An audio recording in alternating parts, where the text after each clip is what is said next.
Good morning.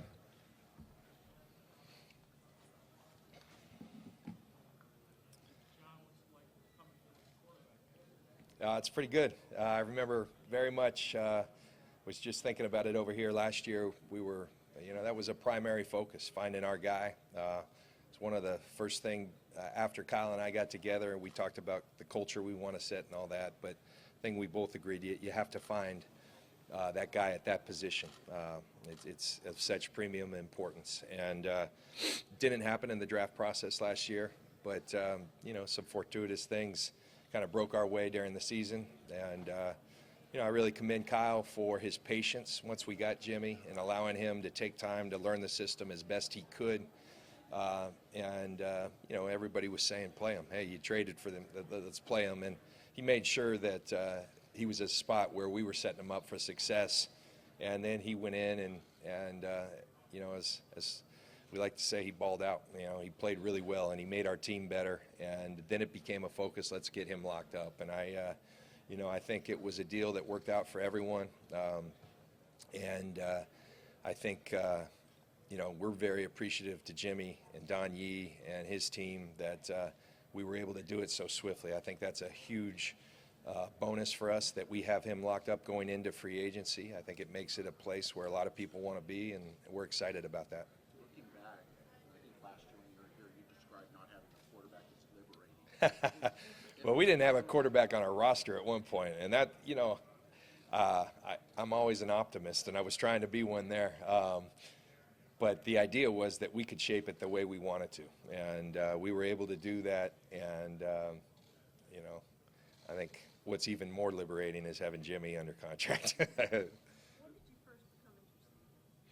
Well, we had studied him. One of the things, Shireen, that Kyle and I did is we spent a lot of time when we first got there together.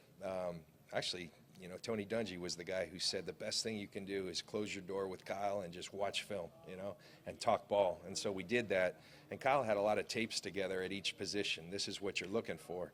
And some of the clips that were showing up, various guys at the quarterback position, but Jimmy was a guy. And so, I had broadcast some Patriots games and studied him a little bit, but that tape, I kept watching. I mean, the physical skills were noticeable, and his ability to quickly get rid of the ball efficiently and accurately and all those things. And so we started watching more. There wasn't a whole lot to watch, but what you watched you really liked. And it's well documented, and we don't like talking about it a whole lot, but we made some efforts right away to try to do something, and they were rebuffed quicker than I could ask, and so we kind of just moved on. And during the season, like I said, some things broke our way, and he became available. What is it about Jimmy that you think is going to set him up for long-term success as opposed to flash? Yeah, I think the physical traits. He can really quickly process and get rid of the football in a fashion that I would say is elite.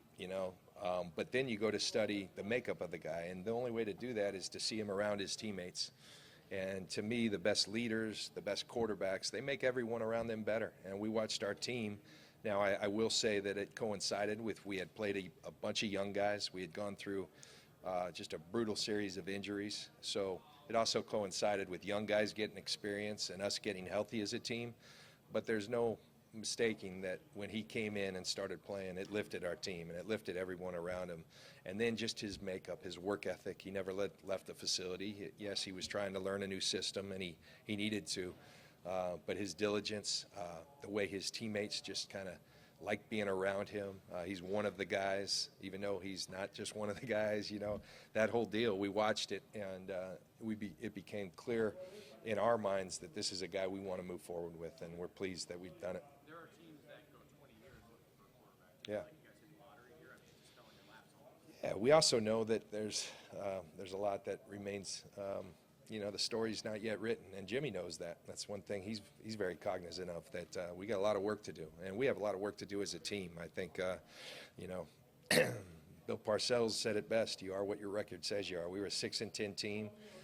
We were 1-5 in our division. Did we finish strong? Absolutely. I can tell you that in Tampa, when we were trying to turn it around, there were years we finished strong. That doesn't guarantee success the next year. So it's back to trying to improve our franchise in every way we can, and it's back to good old-fashioned hard work to make sure that we do carry the momentum that we had forward into next year. John, celebrate your year is different, but what are some of those things that you can take from that finish that you feel better? Well, I think the most positive thing is we had a lot of young players. We were playing 15, 16 rookies throughout last year, and they performed really well. And they're guys that fit what we want to be about as an organization. And so watching that take place and watching that develop, that has us very excited. Are we still a work in progress? Absolutely. We still have work to do. That's part of the great challenge, but we're very excited. We want to continue to improve our team through every vehicle and every that we're allowed, that free agency, re-signing our own guys. We talk about Jimmy, but K'Wan Williams was last year. Dan Kilgore, our center. Cassius Marsh is a guy who came to us midstream last year, and we got him redone. Gary Gilliam is a swing tackle that we just re-signed, and we want to keep that going. We want to reward our own players, and so every means necessary and at our disposal we'll use to try to improve our team. John, when you watch defensive backs nowadays, positional versatility is so important. How does that change your evaluation? How different is that than it was when you were a safety? Yeah. You're going to like make a Fitzpatrick play. Yeah. 4 to 6 different Right. things. How much is that evaluated paradigm shift that you Yeah, it's all part of it. The game's much more spread out. They throw the football much more. It's played much more in space. And so you better have players who can operate in space and who can do a number of different things. Minka Fitzpatrick's a guy that is, highly thought of, and we feel the same about him. But that versatility that he brings is something special. We drafted a kid, Adrian Colbert, last year. One of the things that drew us to him is that we knew he could play corner and we knew he could play safety. That kind of flexibility gives you a lot of options. We also knew at the least he was going to be a very effective special teams player. And so, yes, those things, versatility is always a good thing, and it's something I think everyone's looking for. Is it to a point where if you're a defensive back, you can only do one thing, you would better do that exceedingly well? Yeah. I think that's always been the case, though. I think versatility's always been an important part of the game. I do think there is an element, though, the way the game's being played, that you have to be able to do a number of things very well. What did you think of C.J. Beathard's performance as a rookie for you? And Yeah. what do you think his upside is Yeah. not only with your organization, but potentially? Yeah, we think very highly of CJ. I can tell you, one of the reasons that it was, I won't say easy, but easier for us to be patient, and Kyle was making those decisions with Jimmy, was that CJ was playing well in our mind and was improving each and every week. CJ has handled this tremendously well with a tremendous amount of class. It's motivated him to become even better, to continue working on his craft. And we love his makeup, what he's all about. My message to him, become the next Jimmy Garoppolo. You keep playing well, good things will happen for you. And he understands that, I think, having been around football in his family. And congratulations to his grandfather for his induction into the Hall. Really happy. I was a Charger fan growing up, and so that's I know CJ's proud of that. But I think that background has prepared him for that. Yeah, there is going to be some adversity when it looked like things were going so well. That could have been hard for a young man to take, but he responded in the fashion that we thought he would. And I think there's exciting times ahead for C.J. Beathard. John, what's the outlook for the young guys from last year, George Kittle and Trent Taylor? Yeah, those are good players, that we got, mid to later rounds. And again, go back to, I really credit Kyle, and they have such a feel for what they want, the position traits, the skills that fit those positions. And so that allowed us to identify some guys like that we knew at the right time we wanted to pull the trigger on, and both those guys developed. I think for George, his talent is pretty unique. I think he's going to continue to have to figure out ways to stay on the field, stay healthy. The injury bug hit him. That does happen with a lot of rookies. It's a long season, but we're very high on him. Trent Taylor has a skill. He can separate. He can get open. And when you have a quarterback like Jimmy that can put it on you, that's a pretty good combination. So we're really excited about both those players. They happen to be roommates, and so yeah, that worked out well for us. Are you going to use Jimmy Garoppolo in free agency maybe as a part of your recruiting? Would you? Yeah, I am. Yeah, we are. Yes, absolutely. Does having Jimmy G accelerate your jumpstart your timetable, will turn you from a rebuilding team into competing? Listen, like I said, we're very much a work in progress, but our goal is to be a team that competes for championships, and that's why I got into this thing. That's why we got into this thing together. That's what we talk to our players about. But I think the important thing, and what Kyle does a great job, is just focus on what you can control, and that's our effort each and every day to become that team. And so timetables, I'm not going to do that. But yes, having a quarterback, it makes you better. He made us better last year, and we expect that going forward. John, what we've seen from guys like Ezekiel Elliott and Kamara last year, what has it done for your value of running backs in the draft as far as how high you could take them? And what do you think of the 2 picks from Georgia? Yeah, so that whole dynamic of that position in many people's mind losing value, but I think much like a quarterback, when there's a great one, it's tough to deal with. I know that from having played defense, and so I think is that changing? I don't know. I think everyone's got their own perspective on that, but that is a position where you can affect the game in a great way. And so as for the 2 young men at Georgia, both really good football players. I think the coolest thing is that they were both talented, but they were great competitors, but they were each other's biggest fans. And so I think they'll both have bright futures. John, speaking of the running back position, I guess you told the local media this week that you guys are still talking with Carlos Hyde. Are you still thinking about bringing him back? And if not, what have you seen out of Matt Breida and also Joe Williams? Yeah, we've had discussions with Carlos, all the way through the season. We haven't been able to come to agreement, but those discussions are ongoing. This is a great opportunity. His representatives down here will continue to talk. I think I kind of yesterday was making a general statement about all our free agents. We have an opportunity, and we will talk to all of them right down to the wire. I wouldn't say anything's imminent there. As for Matt Breida, he was a guy we identified in free agency. I really credit our scouts and our coaching staff for doing that, and he's a good football player. He's made of the right stuff. As for Joe Williams, he got injured last year, but there was a reason we were excited. Now he's got to make that come to fruition on the field. He's got some skills that are unique and explosive, and now he's got to put it together and make it happen. When you evaluate Lamar Jackson from Louisville, how do you reconcile the fact that you're already in great shape with a young quarterback with the fact that you're still talking about probably the most electrifying athlete in college football? Yeah.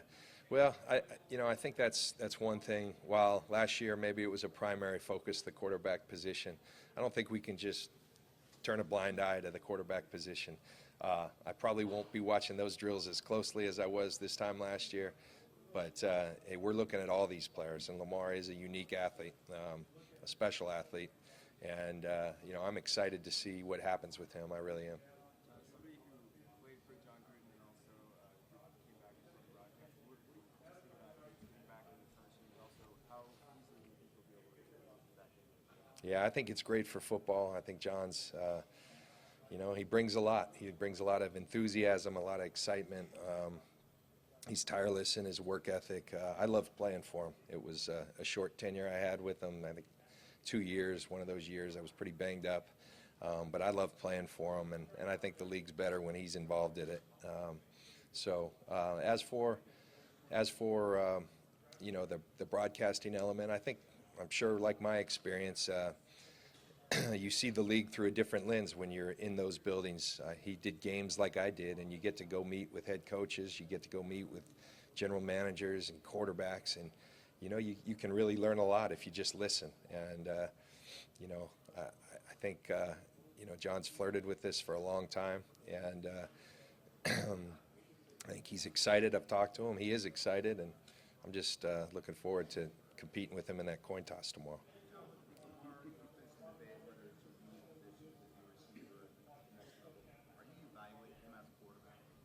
Yeah, I think his success at the quarterback position speaks for itself, and I think everybody has their own opinions, and to each their own how they're looking at someone. But yes, I would say we're evaluating him as a quarterback. John, last year you made the first big splash of the draft, trading back and letting the Bears come up and take their quarterback.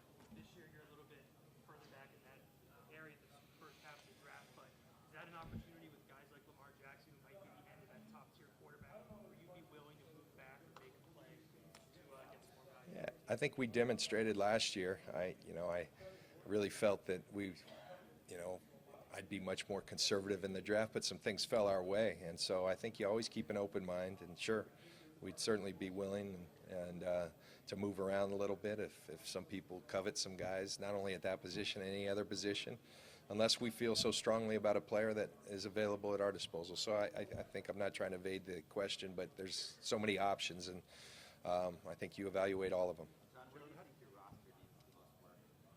I think through and through. I mean, you can always get better in this league, and we do have some positions that we've targeted that we need to improve on. I think they're fairly obvious as to where they are for some people, and we'll do that. We'll try, as I said earlier, by any means available to us to improve ourselves. John, how do you, your scouts and coaches, typically use your 15 minutes in prospect? Yeah. That's the challenge. It's 15 minutes, so how can you be most effective? We try a variety of things. One thing you try to do is break the ice. I think you don't hold it against a kid that he's been coached, because all these kids are coached now. But really the ones that come off the best are the ones that are really authentic and are their true selves and that are honest. And so I think one thing you can do is try to break the ice, with some personal stories, some humor, to try to get them to be themselves. But variety of techniques like other people use, just good old conversation on what's important to them, on why they love the game of football, on things that are important to us that you try to glean from them. We throw film on sometimes, and that's a great avenue to have them explain what they were doing. And you can tell a lot. Some players have instant recall and can tell you not only what their job was, but everybody else on that field what their job. Other guys struggle to communicate that, and so does that really vault up a player or kill a player? Now, you don't want to make your evaluation solely on that, but like everything, it's part of the process. John, that's smart.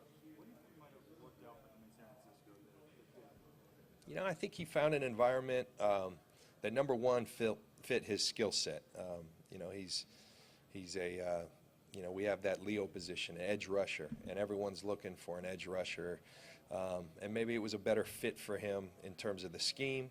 And then I think he just felt comfortable in our culture, in our locker room. And, he played well for us. And, when guys play well and we can see a future for them, we're going to do our best to sign them. And we did a deal that I thought was fair for him and fair for us, and that gives him a lot of upside if he really performs. And we think he has an opportunity to do that. Now it's incumbent upon him, just like every other player, to go make that happen. But we're pleased to have him a part of us moving forward. Let's do a couple more with John. He's also a great special teams player. He could play some Sam linebacker, but really we see him as more of as an edge rusher.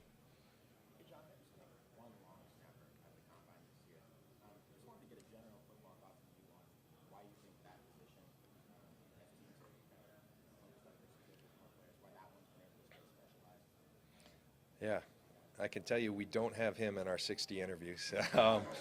But I marvel at those guys. But you talk about maybe it being undervalued. I don't know if that's your question, but I think I've watched teams when they lose that guy in game, and it is panic mode. I mean, so it's certainly important. That job and that role is often overlooked, but so critical to a team's success. So it's extremely important, and that's. I'll be watching that guy closely. All right. Thanks, John. All right. Thank you.